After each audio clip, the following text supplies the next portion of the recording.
स्वागत है आप सभी का हमारे इस चैनल पे। आज हम एचपी टैट के रिगार्डिंग फिजिक्स का टॉपिक करने जा रहे हैं मोशन के बारे में। तो मोशन में हमारे पास पहला क्या आता है, रेस्ट। अब रेस्ट क्या चीज़ है? A body is said to be in a state of rest. अगर कोई बॉडी रेस्ट की अवस्था में है तो उसकी पोजीशन जो वो चेंज नहीं होगी टाइम के अनुसार। जैसे वो रेस्ट का मतलब एक जगह अगर फिक्स है तो वो फिक्स ही रहेगी, ठीक है, वो चेंज नहीं होगी टाइम के अनुसार। इसके बाद नेक्स्ट आता है हमारे पास मोशन। अब मोशन क्या है? A body is said to be in a state of motion. अगर बॉडी हमारे पास मोशन की अवस्था में है तो इट्स पोजीशन चेंजेस कंटिन्यूसली। इसकी पोजीशन जो लगातार वो क्या होती जाएगी, चेंज होती जाएगी। तो हम इसको करते हैं। जैसे मान लो ये बॉडी एक यहाँ पे कोई बॉडी है, पहले यहाँ पर थी, फिर एक सेकंड बाद यहाँ पहुँच गई, फिर यहाँ पहुँच गई, यहाँ पहुँच गई, यहाँ पहुँच गई, ऐसे चलती गई, ठीक है। ये तो कंटिन्यूसली क्या हो रही है, मूव हो रही है। तो अब इसके बाद हम नेक्स्ट पढ़ेंगे motion can be of different types. Motion जो वो डिफरेंट डिफरेंट टाइप्स के होते हैं depending upon the path by which the object going on, कि जिस रास्ते से ऑब्जेक्ट जाता है। और इसमें हम पढ़ेंगे नंबर 1 सर्कुलेटरी मोशन या सर्कुलर मोशन।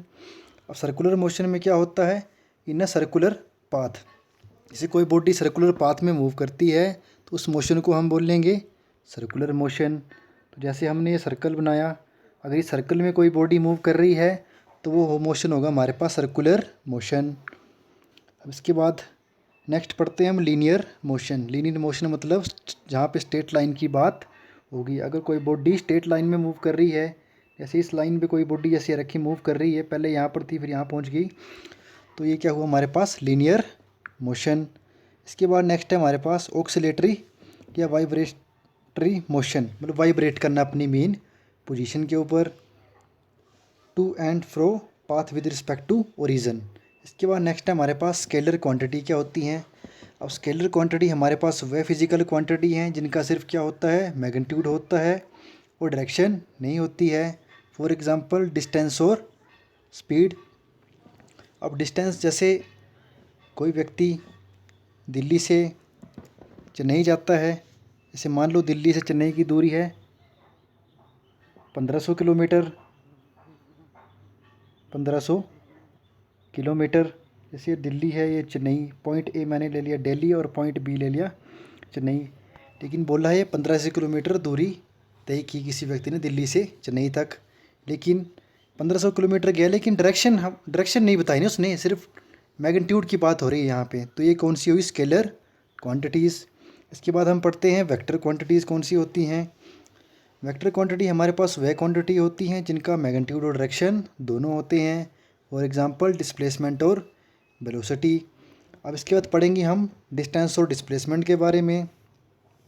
जैसे यहाँ पर डायग्राम में बताया गया है कि कोई बॉडी ए से बी पोजीशन तक जाती है, तो ये जो कर्व्ड वाला पाथ बनाया गया है, यहाँ पे लिखा है actual path travelled by object, जो इसने एक्चुअल में पाथ ट्रैवल किया है, इसको बोलेंगे डिस्टेंस। और एक जो बिल्कुल सीधी लाइन है ए से लेकर बी तक, मतलब शॉर्टेस्ट पाथ हुआ ये, तो इसको बोलेंगे डिस्प्लेसमेंट। बिटवीन टू पॉइंट्स की बात की गई है। अब इसमें पढ़ते हैं हम डिस्टेंस के बारे में क्या बोला गया है। द एक्चुअल पाथ और length travelled bye an object. Distance की एक्चुअल पाथ और लेंथ बोल सकते हैं किसी ऑब्जेक्ट ने जर्नी करी है फ्रॉम इनिशियल पोजीशन से फाइनल पोजीशन तक, तो इसको बोलेंगे डिस्टेंस। अब डिस्टेंस क्या है, हमारे पास स्केलर क्वांटिटी है जिसका मैग्नीट्यूड होगा, डायरेक्शन नहीं होगी। For example Rakesh travelled 65 kilometre. अब बोला राकेश कोई व्यक्ति है, उसने 65 किलोमीटर ट्रैवल किया है, तो यहाँ पर मैग्नीट्यूड की बात हो रही है, डायरेक्शन की बात नहीं हो रही है। तो यहाँ पे distance is measured by odometer in vehicle. जो व्हीकल्स होते हैं गाड़ियाँ, और गाड़ियों की जो दूरी होती है, जो गाड़ियों के द्वारा तय की गई दूरी होती है, उसको हम ओडोमीटर से मेज़र करते हैं। कई बार ये क्वेश्चन एचपी टैट में आ चुका है, तो ये क्वेश्चन काफ़ी इंपॉर्टेंट है। इसके बाद पढ़ेंगे हम डिस्प्लेसमेंट। अब डिस्प्लेसमेंट क्या होता है, shortest length between two points, initial and final points या पोजीशन की बात करते हैं हम।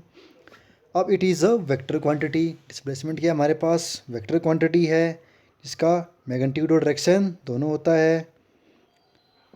अब इसको हम एक्सप्लेन करते हैं। फॉर एग्ज़ाम्पल जैसे Ajay travel 65 kilometre south west from clock tower. जैसे क्लॉक टावर कोई जगह है, वहाँ से अजय 65 किलोमीटर ट्रैवल किया उसने। कौन सी डायरेक्शन में? साउथ वेस्ट डायरेक्शन में। तो यहाँ पर डायरेक्शन की बात हो रही है, इसलिए ये होगा डिस्प्लेसमेंट। अब इसके बाद बोल रहा है displacement can B zero. Displacement जो वो जीरो भी हो सकता है। कब होगा वो? जब इनिशियल और फाइनल पोजीशन क्या होंगी? सेम होंगी। या इनिशियल और फाइनल पॉइंट क्या होगा? सेम होगा। जब बॉडी मोशन में होगी। जैसे यहाँ पर सर्कल बनाया हुआ है, इस सर्कल का डायमीटर है ए बी, और ओ एक इसका सेंटर पॉइंट है, और ए से ओ तक का रेडियस क्या है? आर है। जब कोई बॉडी पॉइंट ए से शुरू करती है ट्रैवल करना, जैसे यहाँ से शुरू करेगी, फिर पूरा चक्कर लगाएगी, यहीं वापस पहुँच जाएगी, तो ये क्या हुआ? इसका डिस्टेंस भी होगा और डिस्प्लेसमेंट भी। तो वन बाय वन दोनों हम फाइंड करेंगे। जैसे जहाँ पर डिस्टेंस की बात आएगी, तो डिस्टेंस क्या हुआ? सर्कमफ्रेंस ऑफ सर्कल होता है हमारे पास 2πr, तो ये आ गया इसका डिस्टेंस।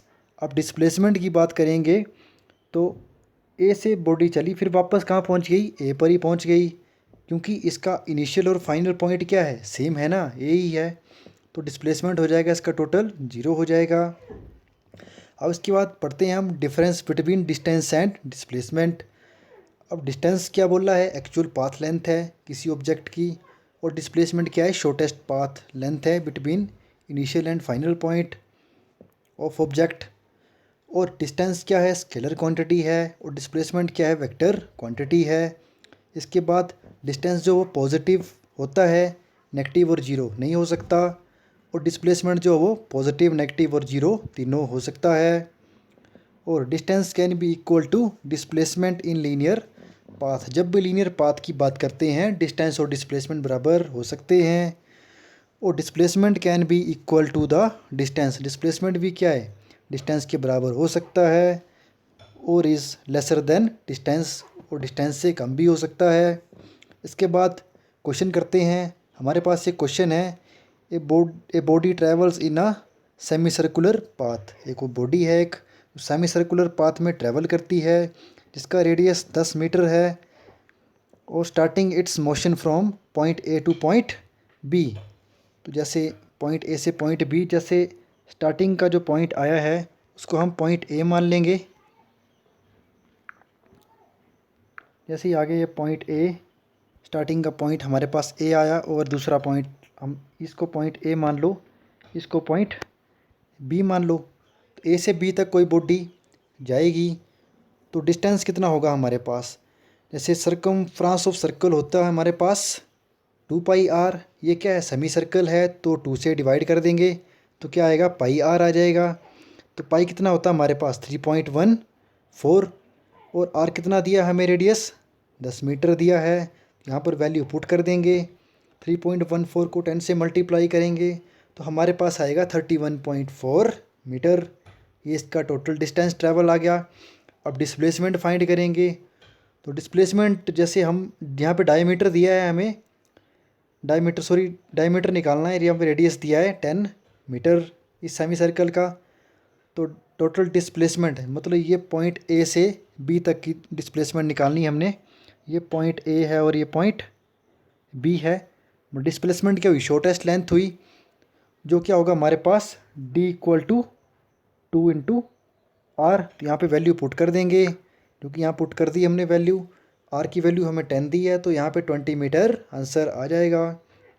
इसके बाद क्वेश्चन नंबर 2 दिया हमें, a body travels 4 kilometre towards north. एक बॉडी है वो 4 किलोमीटर कहाँ ट्रैवल करेगी? नॉर्थ की तरफ ट्रैवल कर रही है।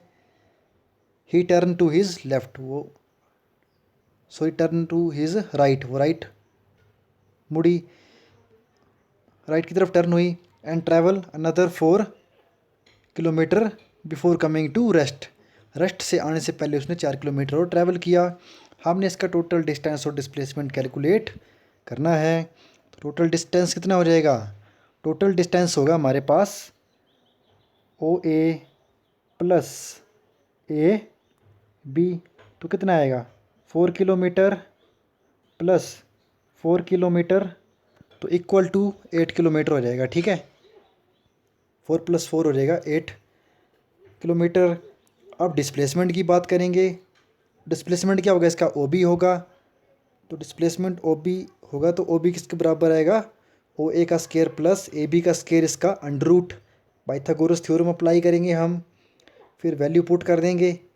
4 का वर्ग प्लस 4 का वर्ग अंडर रूट, फिर यहाँ पर कितना आएगा, ओ बी बराबर है 16 + 16 अंडर रूट, तो कितना आएगा अंडर रूट 32। जब इसको हम सॉल्व करेंगे तो हमारे पास आएगा 5.65 किलोमीटर।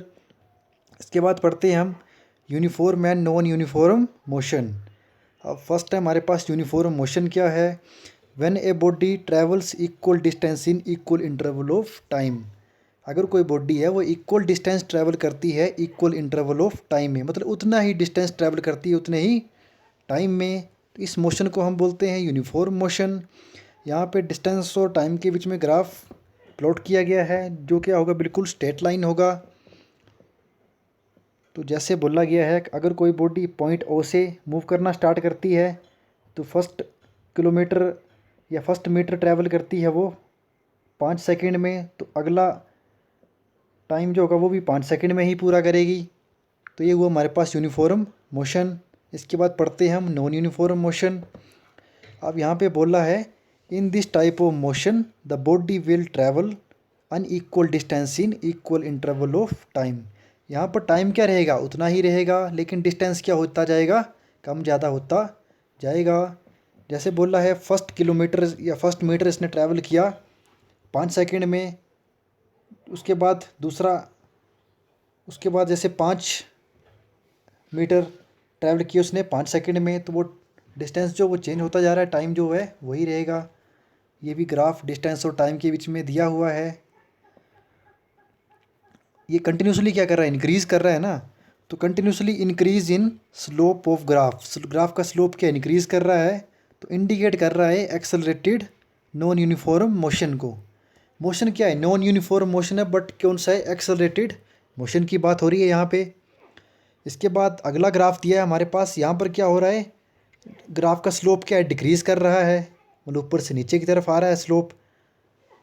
तो यहाँ पर हम बात करते हैं continuously decrease in the slope of graph या कर्व इंडिकेट्स डीएक्सेलरेट और नॉन यूनिफॉर्म मोशन। जो डीएक्सेलरेट मोशन है उसकी बात कर रहे हैं यहाँ पे, डिस्टेंस और टाइम का ग्राफ दिया हुआ है। इसके बाद बोला है non uniform motion is of 2 types, 2 types का होता है नॉन यूनिफॉर्म मोशन। फर्स्ट है एक्सेलरेटेड मोशन। अब यहाँ पे एक्सेलरेटेड मोशन क्या बोला गया है, when motion of a body increases with time. जैसे टाइम के साथ मोशन क्या होगा, इंक्रीज़ करेगा, तो उसको बोलते हैं हम एक्सेलरेटेड मोशन। जैसे टाइम के साथ बॉडी मूव कर रही है ना, तो उसको एक्सेलरेटेड मोशन बोलेंगे। इसके बाद नंबर 2 है डी एक्सेलरेटेड मोशन। इसमें बोला है when motion of a body decreases with time. जैसे मोशन जो है टाइम के साथ डिक्रीज़ करता रहेगा, उसको हम डी एक्सेलरेटेड मोशन बोलेंगे। जैसे ये ग्राफ हमें दिया हुआ है वेलोसिटी और टाइम के बीच में। Then thanks for watching the video. Please like, share and subscribe the channel.